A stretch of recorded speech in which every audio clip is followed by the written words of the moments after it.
Hola, ¿qué tal? Nuevamente, bienvenidos a esta serie de videos en donde estamos abordando la investigación de mercado, los estudios de mercado. Esta es la parte 4 en donde nos vamos a enfocar en conocer cuáles son los diferentes métodos para el pronóstico de las ventas, para el pronóstico de la demanda.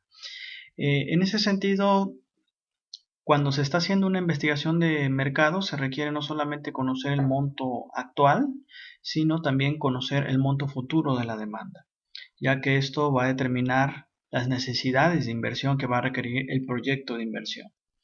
Entonces, típicamente encontramos los métodos cualitativos y los métodos cuantitativos a la hora de hacer una estimación futura de la demanda.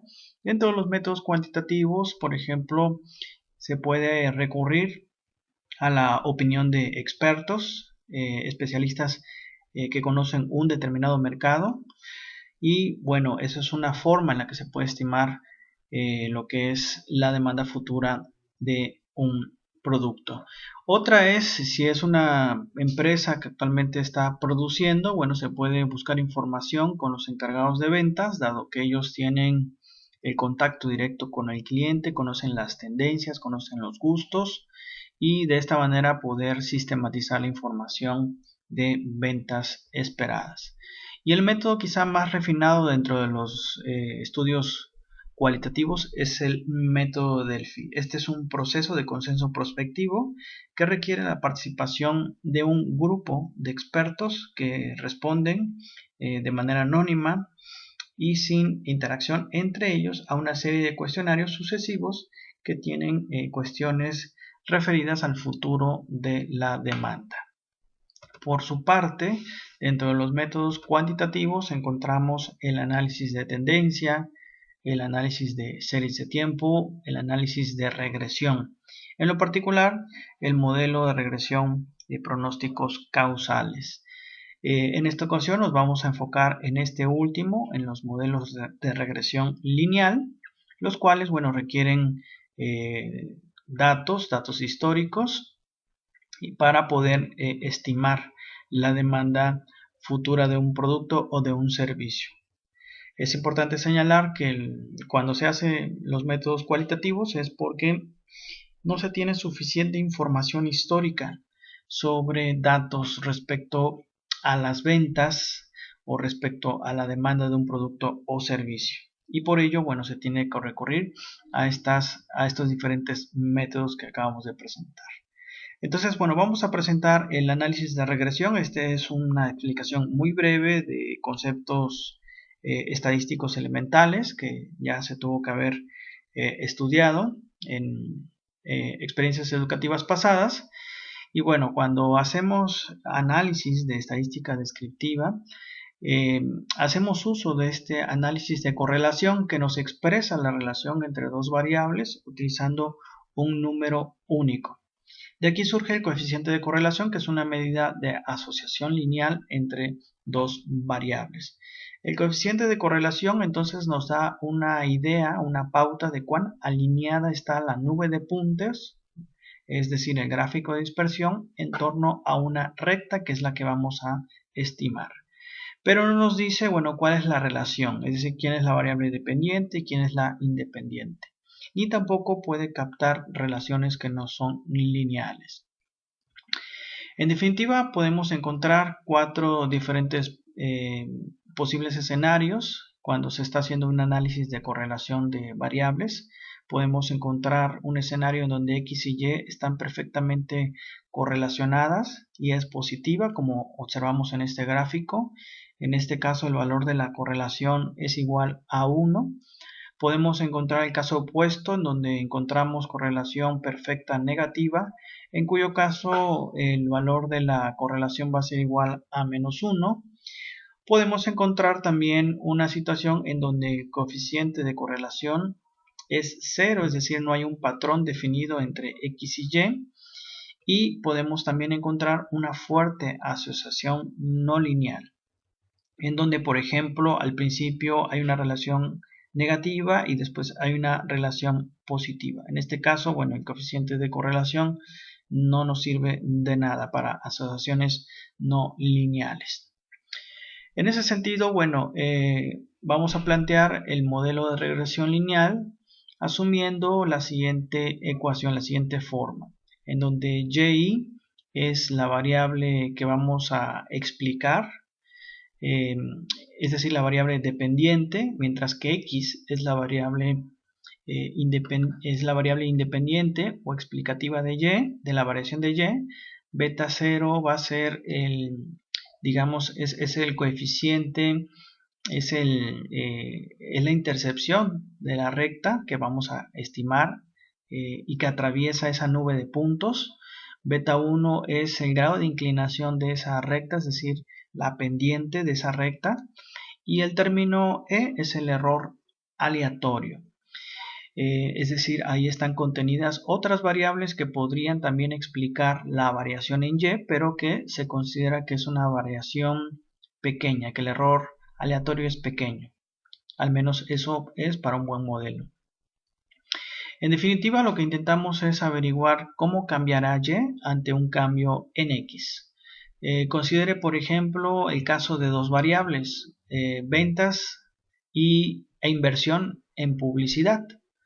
Entre estas dos variables, a mayor inversión en publicidad, mayores ventas esperadas. Entonces esperamos que la correlación entre estas dos variables sea positiva. Es decir, la nube de puntos sea muy cercana, tenga una forma lineal positiva. De esta manera, por ejemplo, x podría ser la inversión en publicidad y y podría ser las ventas. De lo que se trata es estimar la variación de y dado x, es decir, dado el dato de la inversión en publicidad que vamos a realizar. El problema es estimar los parámetros beta 0, beta 1, que es, como comentamos, el intercepto y la pendiente, basados en datos muestrales. Esto se puede hacer con el método de mínimos cuadrados ordinarios.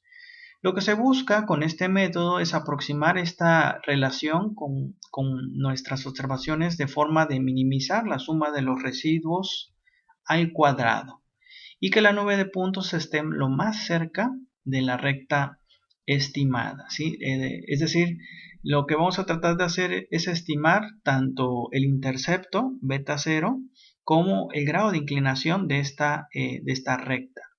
Y bueno, en ese sentido, el intercepto es beta 0 y el grado de inclinación es beta 1. Esperamos, por lo tanto, obtener una buena bondad de ajuste a esos puntos.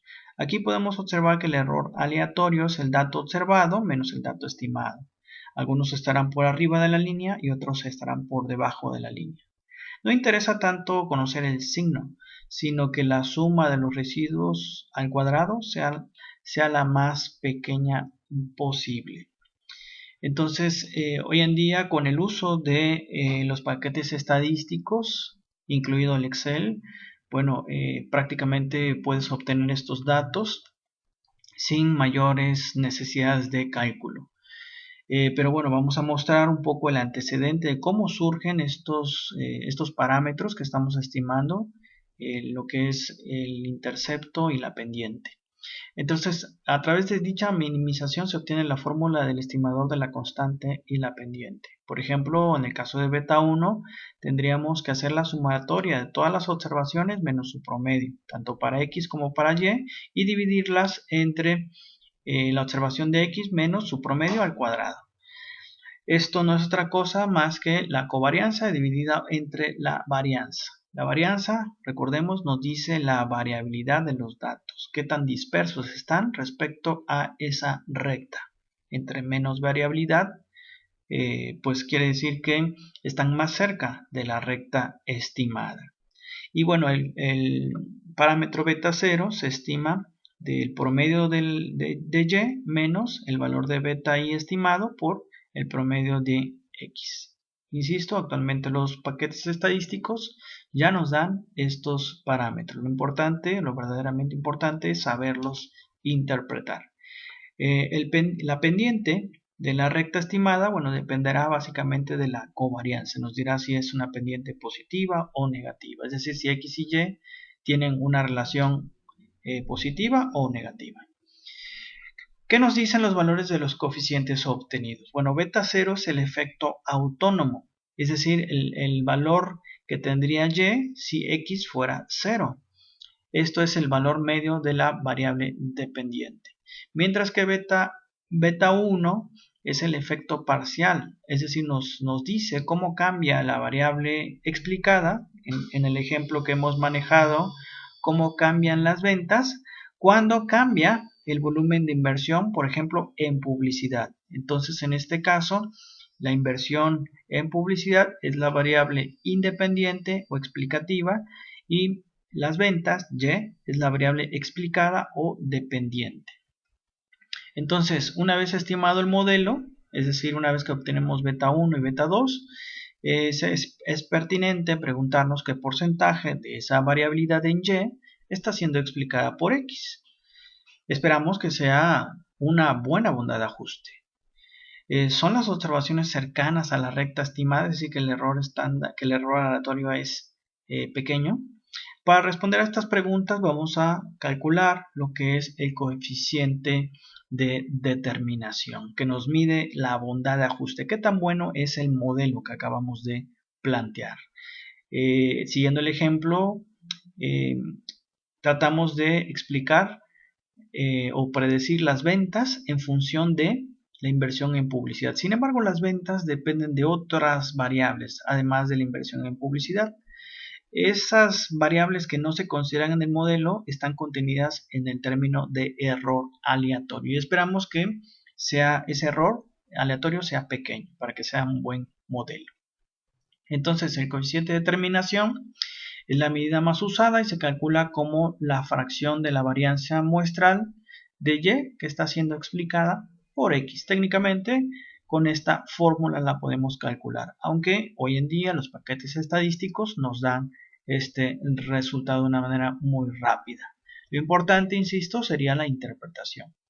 Este R cuadrado nos dice, en pocas palabras, qué tan bueno es el modelo, qué tan buena es la recta que acabamos de estimar, es decir, indica el porcentaje de la variabilidad total de y que está siendo explicada por x. Es decir, siguiendo con el ejemplo, qué tanta de la variabilidad en las ventas es explicada por la inversión en publicidad. Y adquiere este coeficiente de determinación valores entre 0 y 1. Si es 0, quiere decir que el 0% de la variabilidad es explicada por el modelo, lo cual nos estará diciendo que es un muy mal modelo. Y 1, bueno, es el predictor perfecto, no se va a dar en este caso, pues sí se puede dar un valor cercano a 1, por ejemplo, 0.9. En este caso, 0.9 se interpretaría como el 90% de la variabilidad observada en y es explicada por x, es decir, por el modelo. En este caso, para modelo de regresión lineal simple, el coeficiente de determinación no es otra cosa más que el coeficiente de correlación elevado al cuadrado. Consideremos esta serie de datos históricos entre ventas e inversión en publicidad. Tratamos de explicar las ventas en función de la inversión en publicidad. Es decir, vamos a plantear un modelo en el que las ventas estén explicadas por la inversión en publicidad. Y tratamos de estimar el dato para el 2020. ¿Cuáles serán las ventas? ¿Cuáles serán las ventas estimadas para el 2020? Vamos a hacer este ejercicio en el Excel. ¿Sí? Aquí traigo el ejercicio nuevamente, ¿sí? Del 2005 al 2019 y queremos estimar el 2020 y el 2021. De lo que se trata con estos datos es, en primer lugar, obtener el coeficiente de correlación, es decir, ese grado de asociación entre dos variables, construir el gráfico de dispersión, obtener la bondad de ajuste, el R cuadrado, y predecir qué sucederán con las ventas en el 2020 y 2021 si se va a gastar $10,000 y $12,000 respectivamente en publicidad. Entonces, para ello, lo primero que tenemos que hacer es ver ese grado de correlación entre dos variables. Esperamos una correlación positiva, es decir, entre mayor sea la inversión en publicidad, mayores ventas estimadas y viceversa. Entonces vamos a estimar el coeficiente de correlación. Esperaríamos en este caso un valor cercano a 1. Este lo podemos obtener de manera muy fácil en el Excel. Es simplemente ponerle el símbolo de fórmula para hacer la operación y le vamos a poner de manera abreviada coeficiente de correlación. Aquí está coef de correl, que es el coeficiente de correlación. ¿Sí? Entonces aquí le damos clic y nos pide insertar los datos de la matriz 1 y los datos de la matriz 2. Entonces vamos a seleccionar la primera nube de datos, lo vamos a separar ya sea con una coma o con punto y coma. Esto depende pues de cada computadora. En mi caso yo lo separo con punto y coma, pero quizá en algunas computadoras sea con coma. Y le damos Enter. ¿Sí? Le damos Enter y el coeficiente, en este caso el coeficiente de correlación, nos dice que está muy cercano a 1, es decir, una correlación positiva y bastante fuerte. Este sería el coeficiente, lo voy a anotar, coeficiente de correlación. Muy cercano a 1 y positivo, tal y como se veía venir en el análisis teórico, ¿no? De que mayores inversiones en publicidad van a traer como consecuencia mayores ventas. En consecuencia, esperamos que la nube de puntos sea positiva. Vamos a confirmarlo. Sí, para ello vamos a seleccionar las dos variables y nos vamos a ir a insertar gráfico. Nos vamos a el diagrama de dispersión. Le damos clic en la nube de puntos y de esta manera nos grafica lo que es la nube de puntos, es decir, cómo se correlacionan X y Y, que en este caso X es la variable explicativa, la inversión, y Y es la variable explicada o la dependiente, las ventas. Sí, podemos observar que la nube de puntos tiene una asociación lineal positiva. Ahora bien, lo que tenemos que hacer es determinar esta recta de mejor ajuste. Para ello vamos a seleccionar cualquiera de los puntos y le vamos a dar clic derecho. Y nos vamos a ir a agregar línea de tendencia. ¿Sí? Aquí por default nos sale la relación lineal, que es la que vamos a usar. Y le vamos a dar que presente la ecuación en el gráfico, así como presentar el valor del R cuadrado en el gráfico. El R cuadrado, recuerden, es el coeficiente de correlación para ver qué tan bueno es el modelo que se acaba de plantear. Le damos cerrar y de esta manera nos da el resultado. ¿Sí? Esta es la ecuación de la línea, tanto el intercepto como la pendiente. En este caso, las ventas Y va a ser igual a 102.59x más 79.324 miles de dólares, dado que el dato está en miles de dólares.